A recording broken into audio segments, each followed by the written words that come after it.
Okay, I'm gonna be blunt. I care if a game is popular, especially if it's a free-to-play online games as a service. Like, it just matters, you know, if there's lots of players, if it's competitive, if it has, like, new seasons, and those seasons are gonna be bigger and better if it's more... It's just a thing! It's just a thing. Now, not always, we're gonna go into those reviews, but this is gonna be my little list video of the 10 most popular free-to-play games on Steam, which have been dethroned from the list from previous years and seasons, and which ones have risen to fame, and then also just the ones that are just always, just a constant, you know? So if you're brand new to PC gaming, this is a great first place to start. Load up Steam, check out the free-to-play most populars, and yeah, that's where a lot of people are gonna go and why they continue to be popular. But guys, before we start, I just want to say that there are some games that are very popular, that are free, that aren't on Steam, or if they are on Steam, they're also on other platforms. So keep that in mind, but this is also going to be sort of the moral of the story is that it's important, and there's reasons that you want to be popular on the Steam platform, which itself is, well, basically the gateway to PC gaming. Okay, this is gonna be weird. Let me explain this. So it's Rocket League, but Rocket League is like technically not a Steam game anymore. But if you downloaded it on Steam, you can still launch it from Steam. It's really actually an Epic Games game now. So it looks like whenever that transition happened, then it lost a lot of Steam players technically, and yet it kind of still doesn't even matter. So even though it can only be launched by people who already had it on Steam, it is still one of the most popular games on Steam, especially free to play. So yeah, there it is. Rocket League is a game that anybody can play anytime, all the time. But I think for people who haven't attempted to take it seriously, you're underestimating how quickly you can get good at the game and start to have fun and learn mechanics and things like that. But at the same time, there are people who don't even know how intensely like competitive this game can actually get and how like mechanical this game actually is at the highest levels. So there is so much to celebrate here, and it is really cool to watch videos on the drama and the technical mechanical evolution of players inside of this game that really hasn't changed at all. It's just a good, highly produced rocket car soccer game, and it'd be fun. But I will say, with the craze of hero shooters and all these other competitive games, it's really cool to see that Rocket League has just completely firmly held its niche. You know, I guess PC gaming doesn't really actually have sports games proper. We have Rocket Soccer. I was the first person to actually put up a review of Warframe back on freemmmostation.com, and since then I covered a lot of the expansions, and there was a lot of excitability early on, and I got a lot of people into this game itself, and then I fell off, like many players. In fact, that's what the Steam chart looks like. It's so rocky, and you can clearly tell this is on big expansions and big updates to Warframe. You just come back every season or so to check out the new stuff, regrind it, and then you leave. But unlike vertical MMOs, where you expand and you're literally growing in power and doing a lot of cool stuff, this is very horizontal, but like literally it's islands of content that are very detached from each other. And so even though it's years, like, oh my god, how long has this been? It's been around for like a decade now, over it. Yeah, this game kind of actually still feels early access in so many ways, which is why it hasn't grown players, and debatably, like, it on average is kind of losing players. It doesn't have the satisfying climax that you need with each expansion and update like you would see with Path of Exile, I think, overall. So its critical acclaim has gone down, and even though it's still a super polished, interesting, very weird, wacky world, incredibly grim, darky sci-fi stuff, which I love, it just doesn't do a good enough job exploring its own worlds, its lore, and I think it's really hard for new players to kind of get into it, or they play for a little bit and they drop off hard like flies. So keeping that core player base entertained seems like very difficult as well, because again, there's no big climactic bosses or, you know, real skill tests or anything like that. It just kind of feels like a grindathon. Maybe one of the best grindathons ever, with probably the best, most intense power fantasy I've ever felt in an RPG. But is that enough to keep it in the top 10? It looks like not for long. Okay, let's talk about War Thunder. War Thunder is a title and really kind of almost like a niche, a community that I'm absorbing myself into. I'm getting into World of Tanks and a few other games like this, but War Thunder is one that I'm really keeping my eye on as well, because it's that mixed vehicle combat where there is airplanes and jet fighters and stuff, and then there's also tanks and all sorts of banana stuff whenever they do these like seasonal events. So War Thunder is just the game that I think is approachable casually, and yet is a game that also helps engross you in really just the nerd shit that is so good. Even to the point where you're starting to watch World War II documentaries of the evolution of tank technology. It's really awesome with that, and the amount of love that Gaijin has, you know, been publishing War Thunder. But I will also say there is some controversy with this game. Regardless though, this game has only grown and actually has had a tremendous growth since 2020, which I think is going to be helped with like their big social media push and TikTok, and just really basically letting people know, hey, War Thunder is a thing that exists and it's fun. Yeah, I know it's a sweaty, nerdy game, but actually, look, these vehicles, these tanks, these planes, they have character. You know, I know they're not anime waifus, but like maybe kind of get into it and you'll see for yourself. And I do really appreciate that. So yeah, it's exploding and I want to be part of that ride.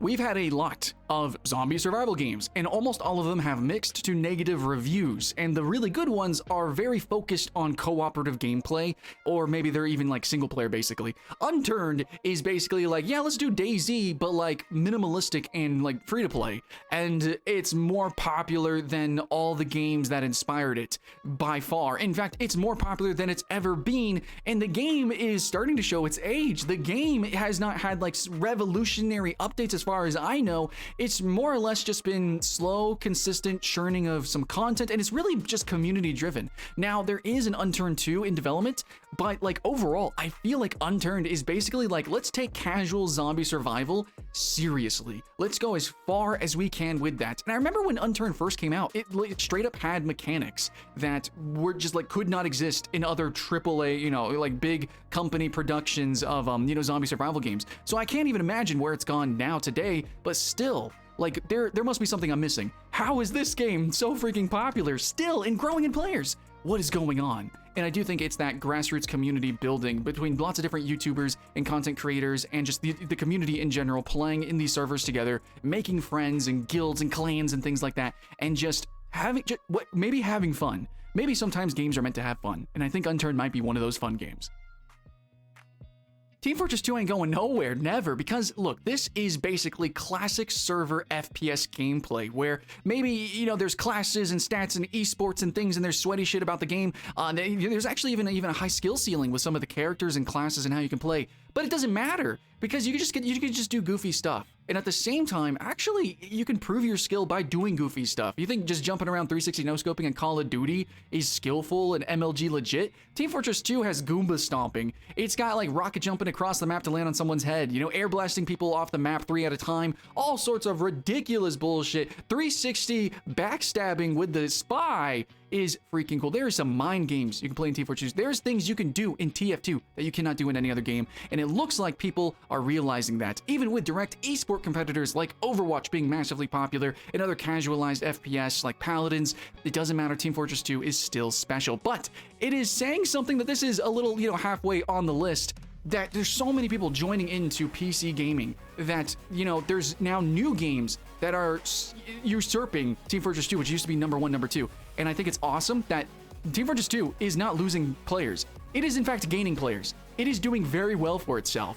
So, and the fact that it's losing places on this list just shows there's more people playing games, there's more games coming out that are quality, but it's still pretty cool that Team Fortress 2 is holding down the fort here that we can always come back to and have a great time. So there once was a Titan, and it was basically the Battle Royale. Yeah, actually, pretty much in the beginning, it was like the H1Z1, and then PUBG came out. I was like, okay, this is the one that we're going to play, because H1Z1's like cheesy and weird. But anyways, from there, you know, we got Fortnite and so many other games, but PUBG is still core in the audience, which still has so many freaking players, but it actually is kind of far away from the peak that it used to have. It used to have millions of players playing in real time, and now, not that much, but like, you know, a lot of people are playing. So it's very interesting to me, though, that people are still engrossed with this title, but I guess it really offers a pace and a tacticalness, strateginess that a lot of people aren't really getting from the more cheesy, obviously, Fortnite, the sci-fi Apex, but Battlegrounds is great. I really actually thought it would be usurped by a few other titles, but in the end, look, it's PUBG Battlegrounds. It's basically the staple, and it's sort of really the father of the genre, so it's probably here to stay for a while, but grow? I don't think so. Not without maybe a more focus on esports, which actually, weirdly enough, I think the mobile version does better. Once upon a time, there was an incredibly hyped MMO, and then afterwards, it completely died. That was not Lost Ark. Lost Ark, though, was a super freaking hyped MMO, and then launched, and people had a ton of fun, and then actually continued to have fun. It tapered off much slower than I thought it would, actually, and in fact, I probably need to really jump into this game. I think really what makes it attractive to a lot of people is straight up, it's gorgeous, and then also being like just core grindy action RPG content that actually has action. Because there's a lot of action RPGs themselves that are really slow paced and don't actually have that much action. So it's really cool that Lost Ark kind of fulfills that. Style is substance in these kind of games, especially when it looks as good as it looks. And I think that's all you need to do. You know, don't betray your audience too much. You know, I know Lost Ark has some controversy, but in the end, this is just a fun game that you can grind through, right? And it looks like a lot of people are still having a great time with that. So jump in, have a good time, there it is. Is it as MMO as you want, giant epic open world? Is it as action RPG as you want? Please let me know in the comments below. But in the end, this was one game that did not completely fail us. So there's still hope for the MMO genre. And as somebody who's hypercritical of action RPGs, it looks like maybe there's actually some hope for that genre too.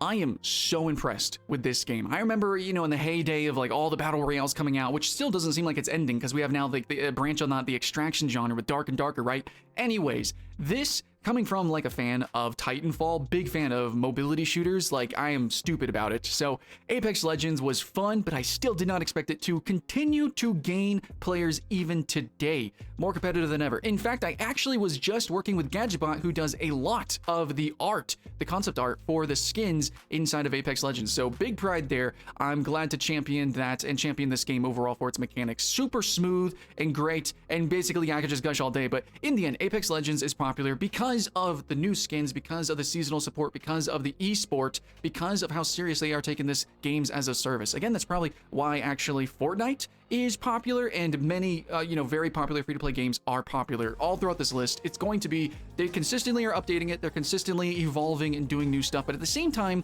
Apex Legends is staying core and true to, look, it's fast-paced, it's mobile, you know, it's you play with your team, with your friends, and you know, all the different characters working together. It is just really a fun play with your friends late night kind of game, but at the same time can be taken incredibly seriously and has such a high skill ceiling. But at the same time, it's not grueling, it's not too long-winded, and it feels fun for a casual player. It's really a great mix of all worlds, and frankly, yeah, this is my pick for, you know, FPS Battle Royale. Okay, it's gonna be kind of weird, like, criticizing the #2 most popular free-to-play game on Steam, but also Dota 2 should be, like, one of the most popular games on the planet. I mean, it is, but, like, it should be more popular. In fact, it used to be. This game is actually losing players, which is why I'm gonna have a little bit more of an air of negativity here, despite a game that I love, have played so much, and literally got me into the MOBA genre. Probably you do, too. But anyways, this game, look, it's long-winded. Matches are, like, 40 minutes minimum, and it feels broken sometimes, which is fun, but the power fantasy, I think, is better fulfilled in League of Legends, which is more action-oriented, and the game feel is more like a fighting game, which, yes, that game doesn't have the strategy elements of Dota 2, which I freaking love, we all love, but dang, I really wish that some more like fighting game, skill shot, you know, time reaction-based mechanics were actually in Dota 2. I just wish the game feel was a little bit more fluid in the end, and then of course the long-winded matches don't really help. Then again, also what really should make this game so viral is like the custom matches and custom game modes and like the support for Steam Workshop, but like that's, I don't know, it's just not really promoted, and I guess a lot of people don't really champion it. Steam themselves don't. So basically in the end, Dota 2 was at its peak in 2016, kind of just slowly is tapering off from there, and I think it's because there's not enough innovation on the core gameplay feel, and then promotion of things that make it a little bit more fun and accessible to people who don't want to play the core hour-long, you know, intensive strategy matches that they have, such as the arcade modes. So I think those combinations, essentially casualizing Dota 2, would be really great. I'm gonna be completely honest, I am totally surprised that CounterStrike Global Offensive, after all of these years, is actually growing. This game has only recently hit its all-time peak, and it's just steadily, it has been growing, especially I think since overall 2020, it's just gotten larger. What the heck? There's even now a direct, complete competitor to this game, such as Valorant, which it itself is incredibly popular, has its own esport, like it seriously has poached players, and actually maybe that's kind of why it's doing better, possibly. It's very likely that the support for esports in general growing, with Valve and Dota and, you know, Counter-Strike combined, but then also just in general esports, League of Legends, and then we even have like Rocket League, sure. But yeah, specifically this genre of FPSs. People are even taking Call of Duty pretty seriously. But yes, Valorant and Counter-Strike and tactical shooters, Rainbow Six, right? Like we have these style of games, but then these two specifically competing, but actually almost kind of cooperating. That is my opinion on the matter. But in terms of gameplay, Counter-Strike, tried and true, it is what it is. It's not going to be for everyone. It is a game that has a lot of under the hood mechanics, which I would love to do an essay on. But if you guys can help a noob out here, how do you get into Counter-Strike and or Valorant? What are your tips and tricks? And should they move on to something different? But in the end, it looks like a lot of new players are coming and playing this very old, very tried and true game. So that's actually really exciting. And I know myself, even though I don't play it, I actually do tune in every once in a while to the esport. As a team game, pretty exciting. Hey, so that was it. That's my list. It's just objective. It's numbers. That's, you know, I just look online. I go to steamcharts.com, which is probably a little bit more accurate maybe than Steam's own, like, what's popular, what's playing, whatever. No, okay. And in the end, this is just my opinions on the games that are statistically, mathematically, like, these are the most popular. So they're good games, you know, but in the end, there's a lot of really cool niche titles out there. So if you guys have any you want to shout out whatsoever, then please do in the comments below. Let's go find some new games. Let's go find some new games and let's have some fun. Much love. See you in the next one.